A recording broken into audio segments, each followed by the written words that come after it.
টিমের সব ঠিক আছে তো? একদম ঠিক আছে। ওকে বাবু,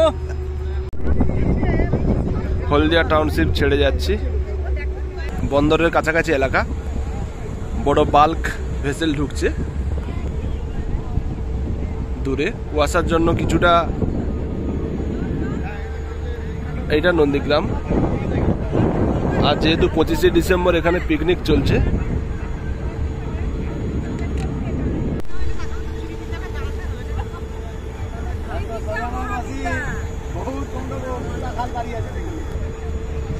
রৌদ্রের তাপ খুব একটা প্রখর নয়, যেহেতু বাতাস আছে বোঝা যাচ্ছে না। আগের প্রত্যেকটা ট্যুরেই জায়গা সম্বন্ধে জানা ছিল, এটা জায়গা পথ পুরোটাই অজানা। হ্যাঁ, কয়লা বোঝাই বাজ, বন্দরে খালি হবে।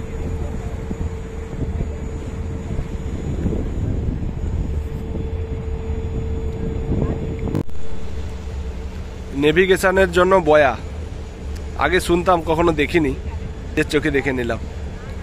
উপরে লাইটও দেওয়া রয়েছে বোঝার জন্য। এইটা দেখেই পাইলটরা ঠিক করে যে কোন দিক দিয়ে বন্দরে যাওয়ার রাস্তা, ডান সাইড বাম সাইড, এরকম ব্যাপার আছে।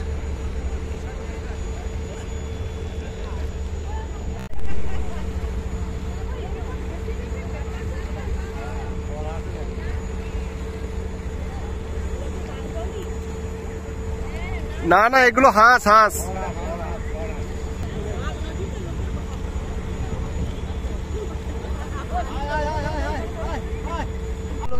চললো না, উঠতে বসতে কোমর ব্যথা, পেট ব্যথা, প্রবলেম, কি করবো ভাবতে পারছি না এইসব লোক।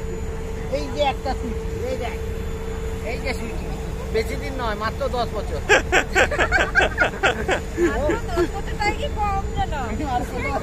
আর কত বছর বাঁচবি?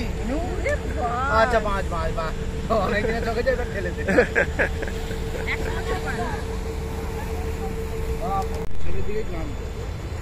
বেশিরভাগটা মানে এটা নয়াচর, বেশিরভাগটাই হচ্ছে গিয়ে ফিশারি। হ্যাঁ, পুরোটাই ফিশারি। যে যে এসে ধরে নিতে পারছে তার জায়গা। হ্যাঁ, যে না না, কার জায়গা থাকবে? এটা ছিলই না। না না, ওরা যাচ্ছে তো। না না, ওরা ফিরছে তো। আমরা এলাম, ওরা যাচ্ছে। দেখো না, প্যাসেঞ্জার ভর্তি। হ্যাঁ, নয়াচর পেরিয়েও চলে যাচ্ছি। এখন পুরোটাই কোনো স্থলভাগ দেখা যাচ্ছে না কোনো দিকেই। পুরো আমরা যাব গঙ্গাসাগর, গিয়ে আজকের ওখানে রাতে থাকবো। কালকে সকালে আমরা আরেকটা বোট চেঞ্জ করব, ওখান থেকে আমরা সুন্দরবনটা ঘুরবো। বোট চলছে নিজের মতো করে তার পথে।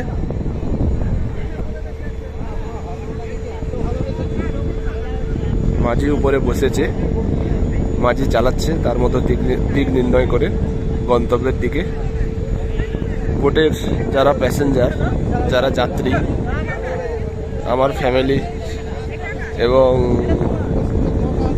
সহযাত্রী সবাই যে যার মতো করে তার এই সময়টা কাটাচ্ছেন। কেউ তাস খেলছেন, কেউ কথাবার্তা বলছেন, কেউ নিজের মোবাইল নিয়ে ব্যস্ত।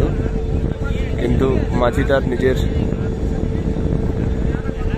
লক্ষ্যে অবিচল এবং একই দিকে চলছে, নির্দিষ্ট দিকে। এই দিকটাই হলদিয়ার দিকটা, পূর্ব মেদিনীপুরের দিকটা। কিন্তু এই দিকটা এখন আর কিছু দেখা যাচ্ছে না, স্থলভাগটা আর চোখে পড়ছে না। চলুন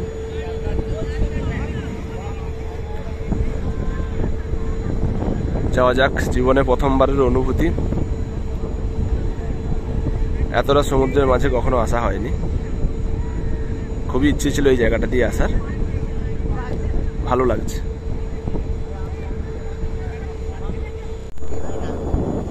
সূর্য এখন পুরো মাথার উপরে অবস্থান করছে।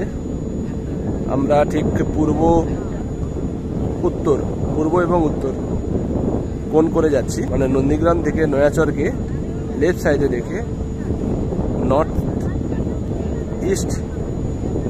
ইস্ট যদি ডাইরেকশানে আমরা যাই তখন আমরা গিয়ে সাগরে পৌঁছবো।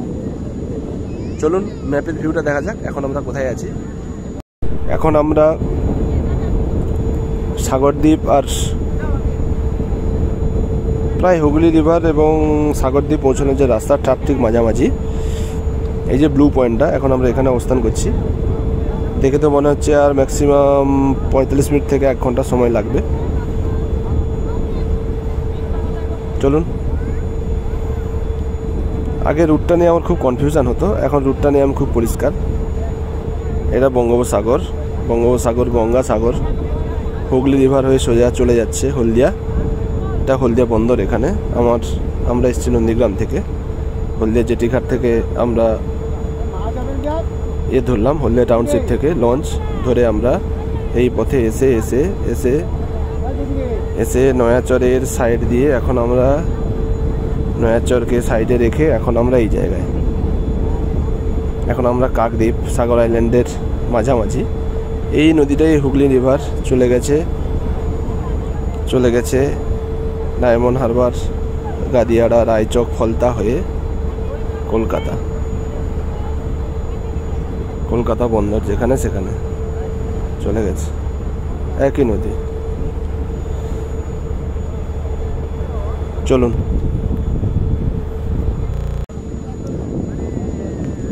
পুরোপুরি এখন আমরা প্রায় মোহনার দিকেই, বলতে গেলে সমুদ্রের মতো উত্তাল হয়নি, কিন্তু যেহেতু স্থলভাগ দেখা যাচ্ছে না, অনেকটাই জলের মাঝামাঝি জায়গায়। বোটের গতি খুব একটা লক্ষ্য করছি না, 10 থেকে 15 কিলোমিটার পার আওয়ার হয়তো হবে। চলুন দেখা যাক কখন পৌঁছি। প্রথমে তো এটা ছিল যে প্রায় 2.5 ঘন্টা থেকে 3 ঘন্টা সময় লাগার কথা ছিল, এখনো অবধি তো প্রায় 1.5 ঘন্টা হতে চলে। ঘড়িতে এখন 10টা, আমরা ছেড়েছিলাম 8:45 নাগাদ। তা 8:45, 9:45, 10টা মানে প্রায় 1.5 ঘন্টা কাছাকাছি। Welcome to another blog. এই সিরিজটা থাকবে পুরোপুরি সুন্দরবন নিয়ে। 4-5 দিনের ট্যুর আছে, সুন্দরবন যাচ্ছি।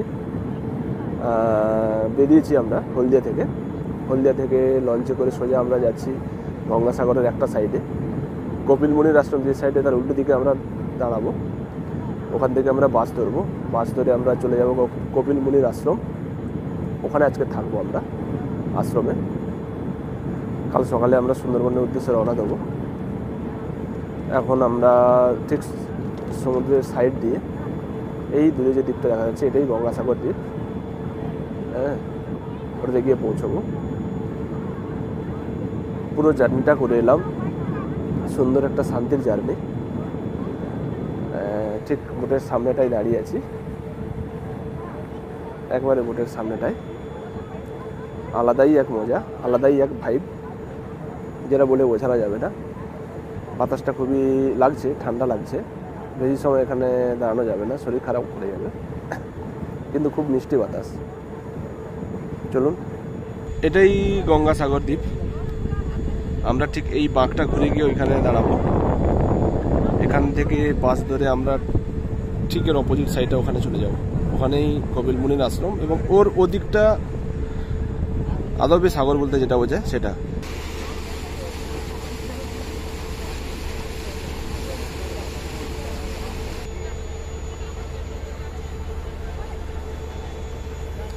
এখানে প্রধান জীবিকা বলতে গেলে মৎস্যজীবীদেরই প্রধান জীবিকা, মাছ ধরাই প্রধান জীবিকা। আলাদাই ভাইব। এখন সুন্দরবন যাচ্ছি মানে সব তো সুন্দরী গাছই দেখবো, কিন্তু এই জায়গাটা আলাদা ব্যাপার।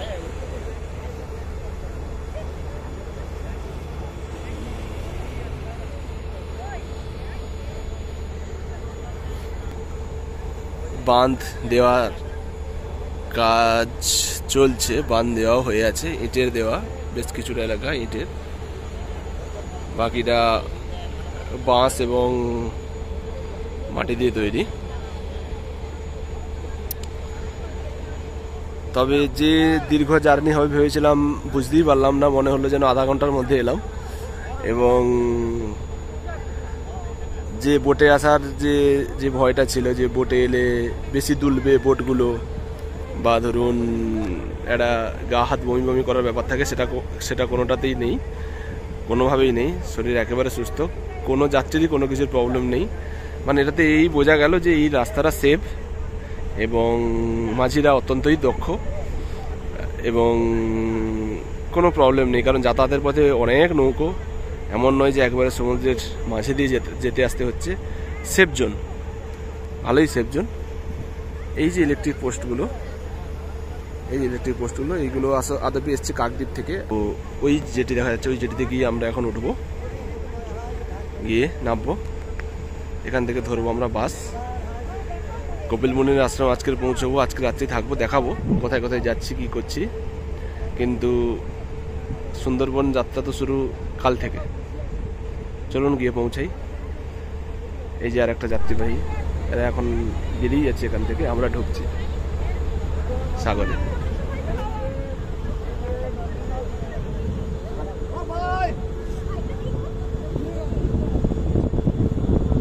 আরে তোমাকে কেউ বাই করলো না তো।